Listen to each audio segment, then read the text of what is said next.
Abra sua Bíblia comigo. Neemias capítulo 4, verso 1. O texto diz assim: Sanbalate ficou furioso quando soube que estávamos reconstruindo o muro.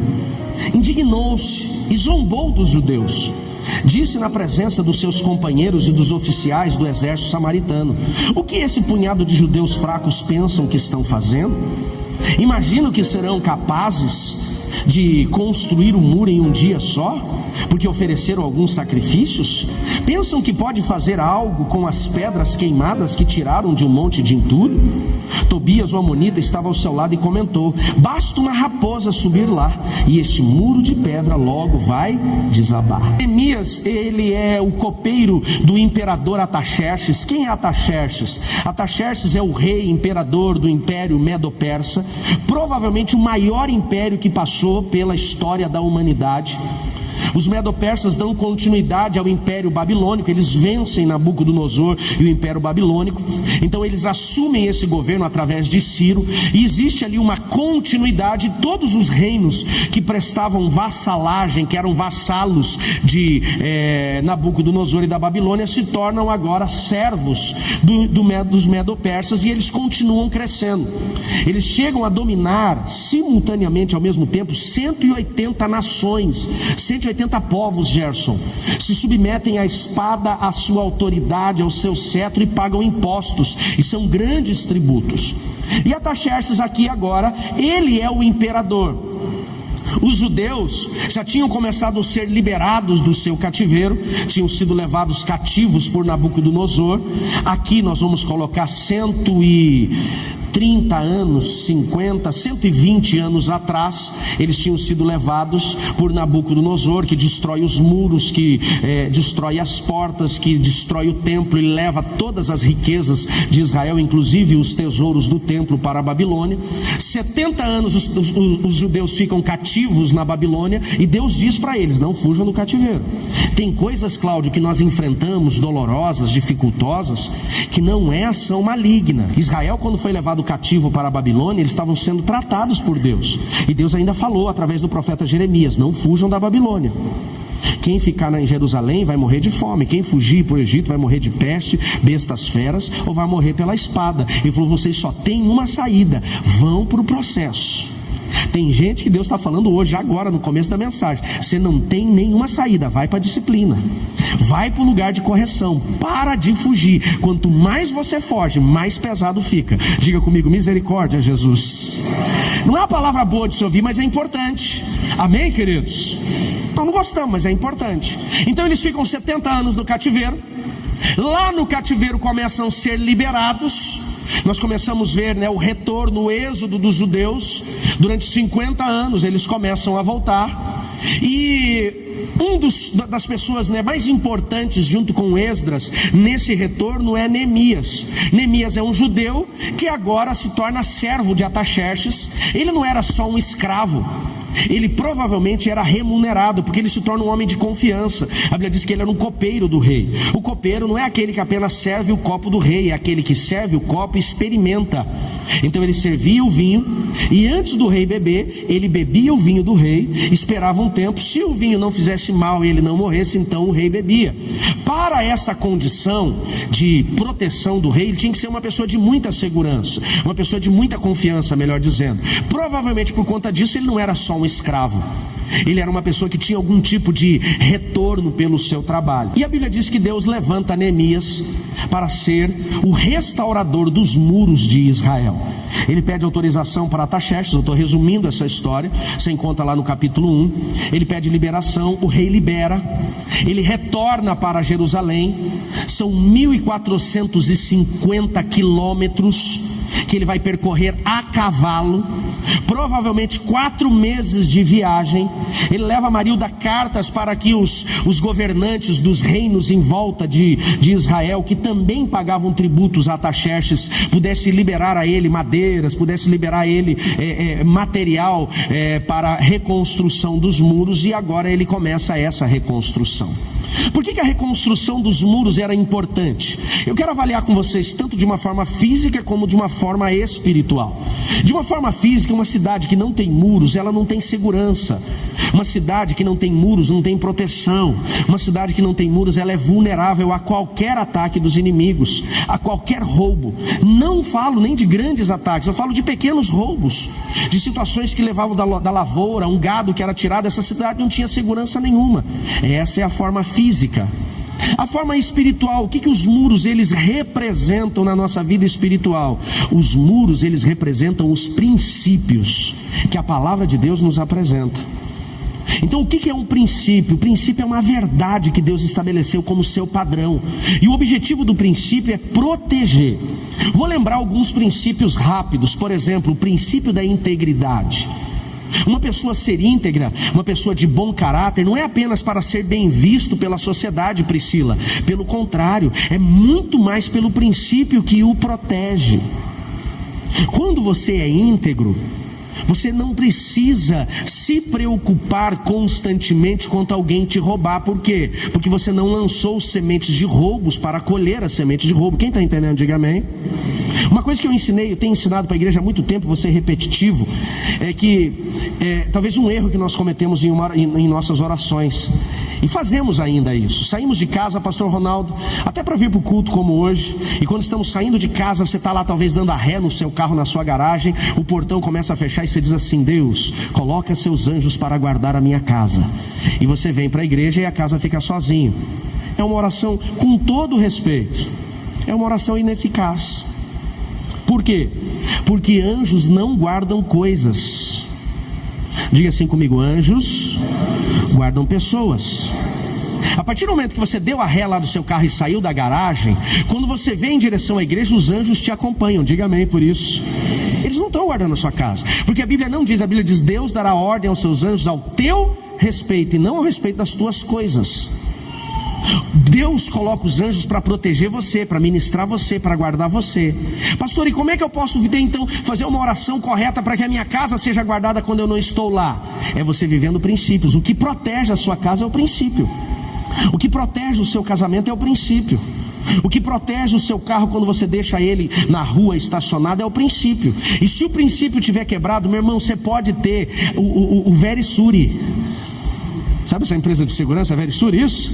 Você pode ter o Verisuri, você pode ter lá a cortina de fumaça que eles prometem, você pode ter o alarme, você pode ter conexão da sua casa direto com a polícia militar, você pode ter porta de aço, você pode ter grade, você pode ter o que você quiser. Se o princípio tiver quebrado, o ladrão entra. Agora, se você tiver com o princípio estabelecido, você pode dormir com a porta da casa aberta. Não acontece nada. Já teve gente, Léo, que falou comigo: pastor, eu saí, deixei o carro aberto na rua, vidro aberto. Quando voltei, pastor, até a pasta que tinha dinheiro continuava lá no mesmo lugar, porque o princípio guarda você. Posso ouvir um amém? É isso. Então o princípio, ele é esse lugar de segurança, ele é lugar de proteção.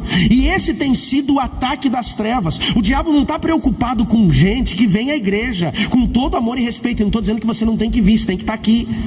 Mas o diabo não está preocupado com crente que frequenta culto. O diabo está preocupado com crente que frequenta culto, aprende princípio e aplica. O diabo está preocupado com gente que coloca a palavra de Deus em prática. Jesus diz: aquele que ouve as minhas palavras e as pratica é semelhante a um homem que construiu sua casa na rocha, firme, não abala. Ouvir e não praticar é casa na areia, qualquer vento derruba. Quem está aqui comigo, diga amém. Quando Neemias é trazido por Deus para restaurar os muros, primeira coisa que nós precisamos entender, Everton, que aqueles muros foram colocados ao chão por Nabucodonosor porque Deus permitiu. E permitiu porque aquele povo se afastou dele, porque aquele povo quebrou os princípios. Aqueles muros no chão representavam exatamente o coração de um povo que estava longe de Deus, desobedecendo a Deus. Qual foi um dos maiores problemas de Israel lá 130 anos, 120 anos atrás, de Neemias? O grande problema de Israel foi a idolatria. Eles começaram a namorar, eles começaram a adulterar espiritualmente com os deuses pagãos, Astarote, Baal, os Balaíns. Deus falou: vocês querem deuses? É isso que vocês querem? Então vou levar vocês para a terra que tem bastante deuses, e deixa eles serem levados para a Babilônia. Na Babilônia tinha Deus para cair de todo lado. Deus entope eles de Deus para eles entenderem que não eram os deuses que queriam guardá-los. Agora, quando eles estão retornando, o que Deus precisa? Restabelecer esse lugar de segurança. Sabe por que talvez algumas pessoas estão sofrendo no seu casamento, estão sofrendo na sua vida profissional, estão sofrendo na sua vida financeira, estão sofrendo nas suas emoções? Porque os princípios estão no chão. Algumas pessoas estão dizendo assim: por que meu casamento não vai para frente? Será que não é porque não tem muro de proteção no seu casamento? A partir do momento em que um homem casado, que tem uma aliança com a mulher abençoada, ele olha para o lado, flerta com outra mulher, troca mensagens com outra mulher, ele quebrou o princípio e os muros foram para o chão. E agora ele é vulnerável. Quem está aqui comigo, diga amém. A partir do momento em que ele tem a oportunidade de pegar um dinheiro a mais da empresa, fazer um esquema, uma situação de propina, ele quebrou um princípio e a vida financeira dele está vulnerável. Quem era Tobias, o Amonita? Tobias, o Amonita, ele era o comandante do exército que Artaxerxes permitiu proteger o território da Samaria. Ele também era um comandante, um general. Quem era Gesem? Gesem, ele era o governador dos árabes, um outro povo que pagava tributo a Artaxerxes. Estes homens não tinham apenas uma posição de governo e estavam invejando o que Neemias estava fazendo, mas por serem homens de governo, eles viviam do dinheiro que os judeus sem proteção pagavam proteção para eles. Por isso que Tobias fica indignado, por isso que Sambalate fica indignado. Ele falou: não, vocês não podem continuar. E esses inimigos, não querendo ver o povo seguro, protegido, começam a atacá-los. E a batida é para dar aquela ativada na sua atenção. Começam a atacar Neemias para que ele não continuasse a obra. Por que o tema "estamos em guerra" é importante? Porque quando você entende o papel no mundo espiritual, físico e espiritual, o seu papel no mundo espiritual, e que você está sob uma guerra, você vai ter que se posicionar nessa guerra. E quando você se posiciona nessa guerra, uma das coisas principais, Luana, é nós compreendermos que o inimigo não quer que você tome posições espirituais. Ele não está preocupado com o povo 50 anos morando sem muros, sem portas, mas ele se preocupa 3 dias quando Neemias começa a programar, a levantar aqueles muros que estavam em ruínas. O diabo não está preocupado quando você frequenta a igreja, ele está preocupado quando você toma a posição de mudar a sua vida. Quando você decide aplicar princípios na criação dos seus filhos, quando você decide colocar o padrão de Deus no seu casamento, quando você decide viver integridade na sua vida financeira, na sua vida profissional, quando você se posiciona em fidelidade a Deus, aí os demônios se levantam. Quem está aqui comigo, diga amém.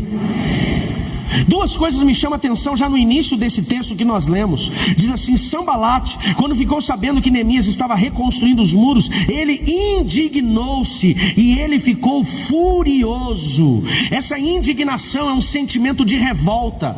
A palavra indignar, ela representa um sentimento de oposição, uma cólera, uma raiva descontrolada, Joelma. É exatamente esta ação maligna quando você decide arrumar sua história, quando você decide pedir perdão, liberar perdão, arrumar seus relacionamentos. Você quer ver o diabo ficar furioso com você? É quando você decide ligar para um pai que você já não fala há 5 anos e falar: me perdoa. É quando você decide trazer luz para coisas que estavam escondidas na sua vida. A Bíblia diz assim, Ademir: aquele que encobre o seu pecado não prospera. Satanás e seus demônios amam gente que encobre, que guarda, que esconde, porque nas trevas eles habitam. Por que sente tanta opressão a pessoa que arruma a história? O cara está com o negócio escondido lá, Ronici, está tudo bem, mas quando ele decide falar: não, eu vou arrumar minha história, eu vou trazer luz para coisas erradas que eu fiz lá na minha vida profissional, eu vou consertar no meu relacionamento matrimonial, eu vou arrumar com os meus filhos. Ah, meu irmão, faz um alvoroço. Por quê? Porque agora você está colocando os muros no lugar. Vocês estão aí ainda? Os muros no lugar. O que é esse lugar? É um lugar de proteção. Uma das estratégias de Neemias foi: cada família vai levantar o muro na frente da sua casa. Muros falam do que? De princípios que guardam, Fernanda, principalmente nossa família. Os muros que você levanta, melhor dizendo, na sua vida familiar, relacional, conjugal, protege em primeiro lugar os seus filhos. Quando você é humilde no seu relacionamento matrimonial, você tem um cônjuge talvez que anda numa fase meio descontrolada, desequilibrada, ou talvez uma vida desequilibrada, e você decide falar: não vou entrar mais nessa guerra não, eu vou ser humilde e vou trazer paz para essa casa. Meu irmão, o que Satanás quer é que você entre na guerra. O que ele quer é que você entre na treta. O que ele quer é você ouvir aquele carinha entrando na sua casa com a gravata borboleta e com o microfone falando assim: it's fine, e o pau tora. Você quer ver você surpreender o diabo? É quando a briga começa a levantar. Você fala assim: vamos fazer assim, o seguinte, meu amor, vamos orar. Por quê, meu irmão? Que a gente gosta da treta.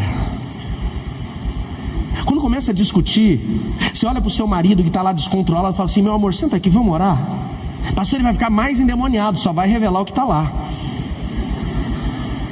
A oração tem esse papel, mas você vai posicionar, sim ou não? Ou ele revela um coração contrito e fala: ah, tá bom, vamos.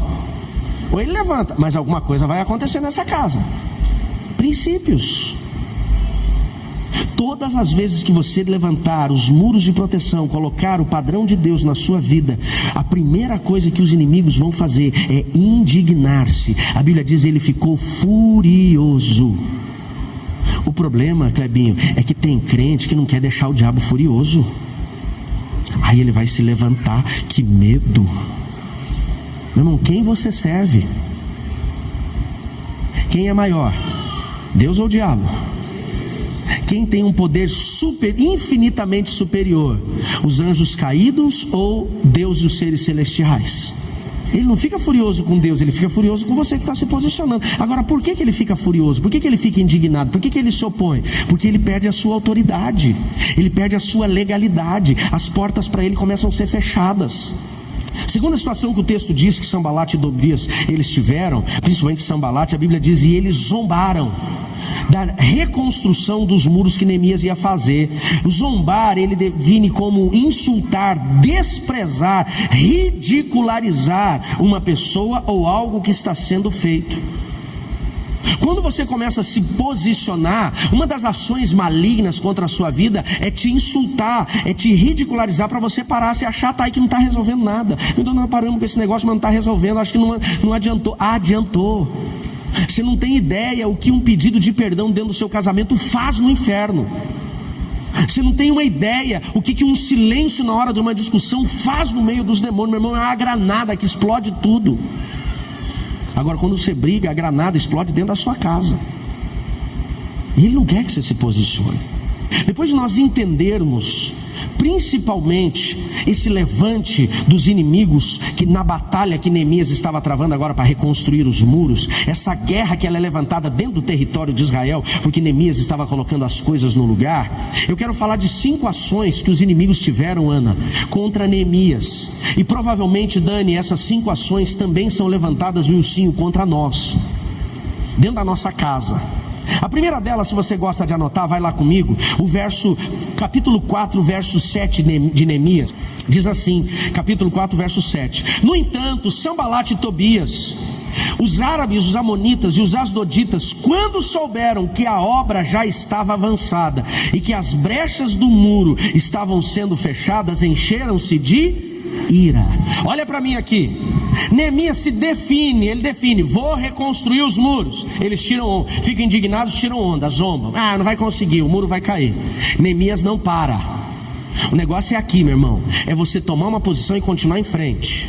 Você começou a viver um processo de mapeamento, não desiste. O diabo quer que você pare. Você começou a viver um processo de cura, não desiste. Você começou a mudar seu caráter, não desiste. Fica firme. Posso ouvir um amém? Vai em frente. Neemias, ele continuou, e de uma forma extraordinária, porque tinha o favor de Deus, o muro começa a se levantar. Em 25 dias, este muro já começa a trazer segurança.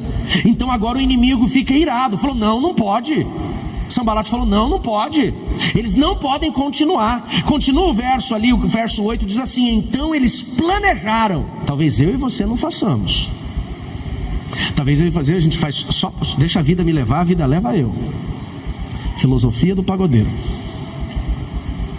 Mas o diabo faz planos, o inimigo faz planos. A Bíblia diz assim, Tiago: e eles planejaram vir, lutar contra Jerusalém e causar confusão no meio deles. Você está entendendo? Você decide, eu vou arrumar, eu vou consertar, eu vou pedir perdão, eu vou devolver, eu vou gerar integridade. Você está decidido, estou arrumando. Aí o inimigo se levanta, enfurece, você não para, ele fica irado, você não para. Ele fala, se ele não para quando eu tento intimidá-lo pela altura da minha palavra, ele não fica com medo, então eu vou arrumar confusão no meio deles.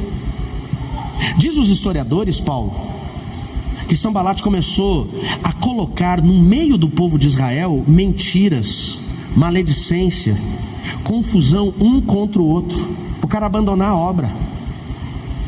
Quando você decide se posicionar lá na sua casa, o inimigo vai fazer? Ele vai tentar arrumar confusão lá no seu casamento. Ele vai tentar confundir você e a sua esposa, você e seus filhos, você e seu colega de trabalho, você e seu chefe. Uma das principais confusões hoje chama-se, Milson, confusão na comunicação. Uma comunicação ruim, ou uma comunicação que tem ali uma ação maligna. Você fala uma coisa, a tua esposa entende outra. Você fala de um jeito, ela entende de um outro jeito. Você escreve uma mensagem e ela lê aquela mensagem de outro jeito. Por isso o casal não discute por WhatsApp. Posso ouvir um amém?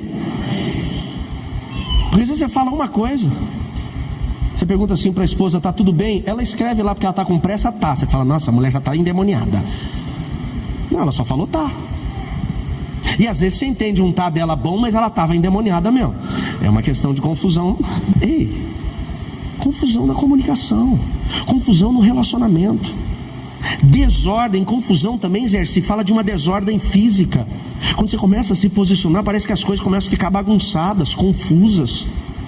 Confusão fala de treta, de discussão, de incomodação. Coisas que talvez não aconteciam na sua casa, que não aconteciam na sua empresa, começa a acontecer, William. Gente que era bonzinho, Dani, de repente começa a ficar meio azedo. Você fala, mas o que está acontecendo? O inimigo está infiltrado, confundindo você. O que se faz na hora que o inimigo tenta confundir? Faz igual a Neemias, continua a obra. Você está continuando, fala, não vou entrar nessa confusão. Levantou a voz, eu não vou entrar nessa confusão. Falou alto, não vou entrar nessa confusão. Não entendeu, não vou entrar nessa confusão. Não entra na confusão, porque esse é um plano das trevas. Fazer você parar a sua obra, fazer você ser derrotado pelo inimigo. Segunda ação maligna, eu vou correr um pouquinho por conta do tempo. A segunda ação maligna, vai comigo em Neemias capítulo 6, verso 2. Diz assim, Viviane: então Sanbalat e Gesem, o arábio, enviaram uma mensagem pedindo para que eu encontrasse com eles num povoado da planície de Ono. Sabendo que eles planejavam me fazer mal, respondi com a seguinte mensagem: estou envolvido em uma grande obra e não posso parar. Por que eu deveria interromper o trabalho para encontrar com vocês? 4 vezes eles enviaram a mesma mensagem, e a cada uma das vezes lhe respondi a mesma coisa. Primeiro, Patrícia, ele quer gerar confusão. O inimigo quer fazer você parar pela confusão, quer fazer você desistir da obra porque deu guerra, quer parar de fazer você desistir da sua conquista porque vocês estão confusos. Não conseguiu? Então a segunda estratégia, o segundo plano das trevas é tirar você do lugar de segurança. Por mais que os muros ainda não estivessem prontos, por mais que as portas ainda não tivessem sido colocadas, ele estava num lugar de paz, Jerusalém, lugar de paz. Ele estava, Mari, seguro. O que Gesem, o governador árabe, queria? Que Neemias saísse do lugar de segurança, onde ele tinha muitas pessoas para lutar ao lado dele, saísse de trás dos muros, que para nós, Raquel, significa um lugar de princípio de segurança, e fosse para um lugar árido. Essa planície de Ono era um deserto. E Neemias, quando ouviu, já caiu a ficha dele e falou: não, eles querem que eu fique vulnerável, sozinho. Quando o diabo vê que você não vai parar a obra que você começou, na batalha que você está, porque ele te confundiu, ele vai tentar tirar você desse lugar de segurança. E um dos principais lugares de segurança, eu falava com o Hugo essa semana sobre isso, Um dos principais lugares de segurança é a igreja, o lugar que Deus te colocou. A tua Jerusalém é aqui. Posso ouvir um amém? Então ele começa a colocar ideias na sua mente. Teu tempo acabou aqui. Ninguém te conhece aqui. As pessoas não te dão atenção. Você não desenvolve seu ministério. Cadê o seu chamado? Meu irmão, pare de ouvir o engano das trevas. Número 1, se você sente falta de amizade na igreja, faça amizades. Termina o culto, fica de bobeira ali, esperando alguém vir conversar contigo. Vai lá na Lu tomar um café. Ninguém fala com você, fala com alguém. Faz amizade. Uma igreja feita de gente começa por nós. Eu sei que eu sei, gente, eu reconheço. Esse é um desafio para nós, repreender o espírito maligno do curitibano. É um desafio para nós. Ei, vamos vencer isso em nome de Jesus. Não deixa Satanás colocar seta maligna na sua mente. Se Deus te colocou aqui, é porque Ele tem um propósito com você aqui. Posso ouvir um amém? Pastor, como é que eu posso saber se Deus me colocou aqui? Se você está prosperando, se você está frutificando, se você está mudando, se Deus está mudando sua vida aqui, se teu comportamento, teu caráter está sendo transformado, se o que você tem sido recebido aqui de alimento, Ele tem te sustentado, Deus te colocou aqui. O diabo está tentando fazer você sair de trás dos muros de Jerusalém. Vamos para outro lugar. Ele quer te levar para o lugar deserto, porque lá você é vulnerável.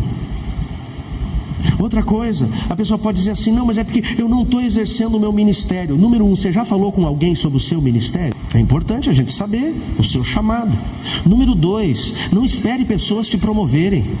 Quem vai te promover, quem vai soprar o seu nome na hora certa vai ser Deus. Entenda uma coisa: Deus não soprou o nome de Davi depois que ele matou Golias. Deus soprou o nome de Davi quando ele estava lá atrás das malhadas, lá do rebanho. Então não deixe o inimigo te enganar. Não deixe ele lançar essas setas na sua mente, dizendo: não, esse não é meu lugar. Se aqui Deus está agindo na sua vida, Alexandre, é porque é neste lugar que Ele quer fazer com que você seja plantado, tenha raízes, tenha frutos, e os seus frutos sejam permanentes. Não foge. Alguns Ele está tentando tirar desse lugar de segurança através do desânimo. Você começa a desanimar. Mas eu não vou no culto hoje, está quente. Daí no outro dia, eu não vou no culto hoje porque está frio. Eu não vou no culto hoje porque vai passar jogo do Brasil. Ei, Ele está tentando tirar você do lugar de segurança. Desce aqui falar comigo, diz Gesem. E olha para mim, a Bíblia diz que mais 4 vezes Ele chamou. E a Bíblia diz: todas elas eu dei a mesma resposta: estou fazendo uma grande obra e não vou parar. Ele não vai seduzir, tentar, provocar uma vez só. Ele vai continuar até você dizer: eu só saio daqui se Deus parecer para mim e disser: chegou seu tempo. Terceira ação maligna, Neemias capítulo 6, verso 6. Então foi dito: há um boato entre vocês, entre as nações vizinhas, melhor dizendo, e Gesem confirma que você e os judeus planejam se rebelar contra Artaxerxes. Por isso estão reconstruindo os muros. De acordo com esses relatos, você planeja se tornar rei dos judeus. Corre ainda a notícia que você nomeou profetas em Jerusalém para proclamarem a seu respeito. Olhem, há um rei em Judá, eles dirão. Pode ter certeza que essa informação chegará ao conhecimento do imperador. Sugiro, portanto, que você venha conversar comigo. E eu então lhe respondi: nada do que você diz é verdade, tudo é invenção sua. O que o inimigo faz nessa terceira investida? Ele vê que Neemias não desce, Neemias não para com a confusão, Neemias não recua do que ele está fazendo. Ele falou: então eu vou fazer com que Neemias comece a acreditar que o que ele está fazendo é errado, ou fazer com que o povo pense que a reconstrução do muro é errado. Uma das principais estratégias quando você começa a arrumar a sua história, Clay, é o inimigo começar a minar você, fazer você acreditar que esse negócio de pedir perdão é coisa errada. Não, esse negócio de ser humilde, não. Esse negócio dos humilhados serão exaltados só dá certo na Bíblia. Aqui eu só estou sendo humilhado mais ainda. Eu estou cometendo erros. Imagina, vou pedir perdão, vou lá me humilhar, restituir. Que é isso? Imagina, agora vou ter que ficar dando atenção para filho todo dia. Eu cresci, meu pai não me deu atenção. Esse negócio está errado. Ei, sabe aquela coisa que o cachorro está mijando no poste? Não, o poste está mijando no cachorro. O inferno quer que você pense que o que você está fazendo é errado e o errado é certo. Gesem manda um recado para Neemias dizendo assim: ó, tá todo mundo dizendo que o que você está fazendo aí para reconstruir os muros está errado, é para você se tornar rei. Você vai inclusive se rebelar contra Artaxerxes. Eu sugiro que você saia daí do lugar de segurança, venha aqui falar comigo, porque eu vou te matar no meio do caminho. Essa última informação ele não disse, mas era a sua intenção.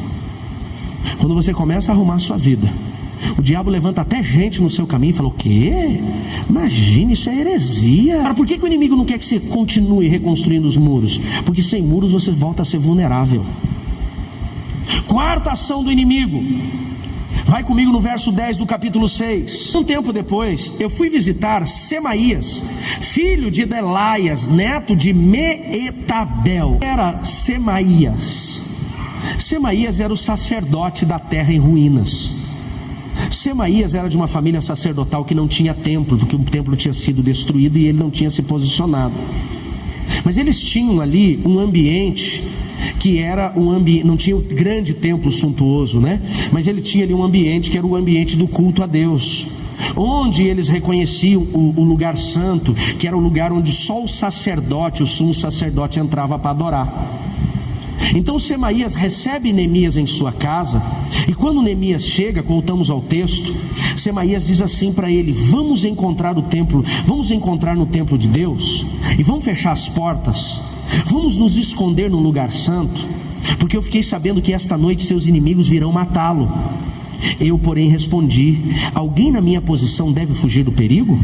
Alguém como eu deve entrar no templo para salvar a sua vida? Não farei isso. E olha a resposta dele, Gerson: percebi que Deus não tinha falado com o sacerdote, mas que ele havia sido contratado por Sambalate, Tobias, para anunciar uma falsa profecia contra mim.